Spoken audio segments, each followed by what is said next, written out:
కాక్రోజులు కావచ్చు, లేదు అభిజిత్ కావచ్చు. గుర్తుపెట్టుకోవాల్సిన విషయం ఏందంటే, మోడీ గారు రాత్రికి రాత్రి నాయకుడిగా తయారైన వ్యక్తి కాదు. ఒక్క రోజులో నాయకుడిగా ఎస్టాబ్లిష్మెంట్ అయిన వ్యక్తి కాదు. చాలా గ్రౌండ్ వరకు ఉంది. చాలా చిన్న స్థాయి నుంచి ఎదిగాడు. ఆర్ఎస్ఎస్ కార్యకర్త నుంచి, బీజేపీ కార్యకర్త నుంచి దేశ ప్రధాని స్థాయి వరకు ఎదిగాడు. అతని రాజకీయ పునాది చాలా బలమైంది. ప్రజలతో మమేకమై ఉన్నది కూడా. గుజరాత్ ముఖ్యమంత్రిగా ఒక దశాబ్దానికి పైగా పనిచేశాడు. దేశ ప్రధానిగా ఒక దశాబ్దానికి పైగా పనిచేస్తూ ఉన్నాడు. వరుసగా 3 సార్లు గెలిచాడు. హ్యాట్రిక్. 2014 మొదటిసారి, 2019 రెండోసారి, 2024 మూడోసారి. ఎంత వ్యతిరేకత క్రియేట్ చేయగలిగినా సీట్లు తగ్గించగలిగారు తప్ప మోడీని ప్రధానిగా కాకుండా ఆపడం అనేది విపక్షాల వల్ల కాలేదు. విపక్షాలన్నీ కలిసినా సరే మోడీని ప్రధానమంత్రి కాకుండా ఆపలేకపోయారు. పైగా ఈ దేశంలో 70% రాష్ట్రాలని బీజేపీ కావచ్చు, లేదా బీజేపీతో కలిసిన ఎన్డీఏ కూటమి కావచ్చు పరిపాలిస్తూ ఉంది. ఇది రియాలిటీ. ఈ రియాలిటీని కాక్రోజులు తెలుసుకోవాలి, అభిజిత్ కూడా తెలుసుకోవాలి. మోడీని మార్చేస్తాం, మోడీని దించేస్తాం, ఈ స్టేట్మెంట్ ఇచ్చే ముందు వాళ్ళు తెలుసుకోవాలి. మోడీ ఏమి నైటుకు నైటు నాయకుడైన వ్యక్తి కాదు. అభిజిత్ నైటుకు నైటు నాయకుడైన వ్యక్తి. ఒక 2 నెలల క్రితం అభిజిత్ ఎవరు అన్నది ఎవరికైనా తెలుసా?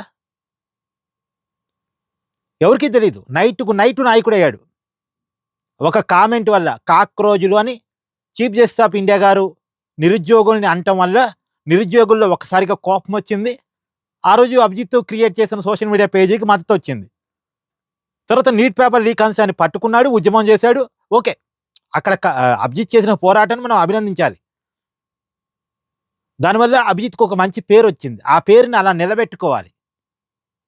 ఈ దేశంలో కాక్రోజుల విధానాలు ఏంటో చెప్పాలి. తమ అధికారంలోకి వస్తే ఏం చేస్తామో చెప్పాలి. తమ సిద్ధాంతం ఏంటో చెప్పాలి. చెప్తే అది ప్రజలకు నచ్చితే రేపొద్దున కాక్రోజులను అభిమానిస్తే అది డిఫరెంట్.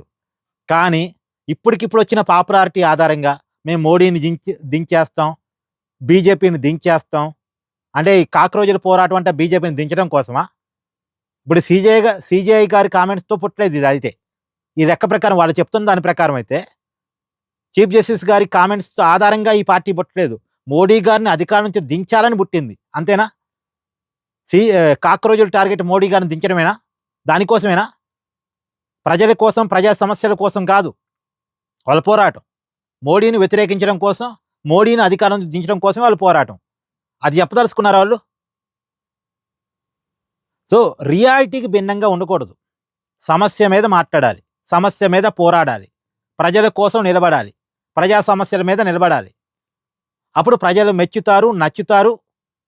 రేపు ప్రజలే ఒక రోజున నిజంగా అభిజిత్ కనుక మంచిగా ఫైట్ చేస్తున్నాడు, మంచి ఆలోచన ఉన్న వ్యక్తి, ఇలాంటి దేశానికి ప్రధాని కావాలి అనుకుంటే అప్పుడు ప్రజలే చేసుకుంటారు.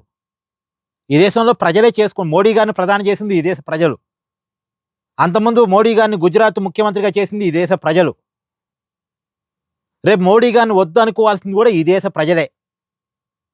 అంతిమంగా ప్రజలు మెచ్చాలి, ప్రజలు నచ్చాలి, అప్పుడు ఏదైనా సాధ్యం. కానీ మేమే చేసేస్తాం, మేమే మార్చేస్తాం అంటే అది అయ్యే పని కాదు. అది కాక్రోజులు గుర్తుపెట్టుకోవాలి, అండ్ అభిజిత్ కూడా గుర్తుపెట్టుకోవాలి. ఏమంటారు? కామెంట్ చేయండి.